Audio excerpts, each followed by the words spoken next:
we had introduced the data routing concept a while ago, right? So if I go back to my setup here and we click on DNS server logs. So right now I have what's getting indexed by Graylog and then what's going to the security data lake. And we also have outputs. You could go to third-party stuff, but we'll ignore that for now.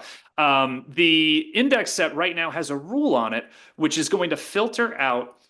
This is for DNS logs, and we're filtering out the local DNS queries. So this is a kind of a simple rule. It's just like if the domain contains the .local on the end of it, we're going to send that to the data lake, and then everything else is going to be indexed in Graylog. So that's what we have set up. But what ends up happening is I run a search, for example. I'm going to do a source. So here, I'm going to run this search. I don't know if you noticed, but as I was typing it in, this little database icon wiggled, meaning that I have logs potentially in the data lake.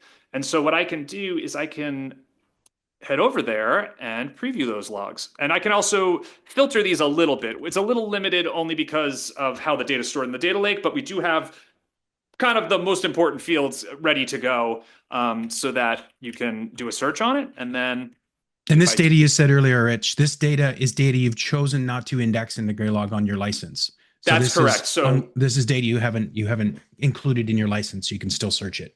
Exactly. This is kind of the noise that we don't necessarily want indexed and counting against our license, but could be useful in an investigation, right? And you guys can pick and choose based on those filters what goes where. Now, this new piece that I'm showing, this is the 6.2 edition, which is now we can actually go into the data lake, run a search on it, and selectively pull back the messages that we want to see. So, for example, I did my search on this desktop here, and you see the relevant messages. And if you want, I can pick and choose, which ones I want to see, and we can retrieve those logs. That'll index them. That'll then bring them into your full investigation. And then when you go to your search query, you'll be able to see those logs and work with those logs.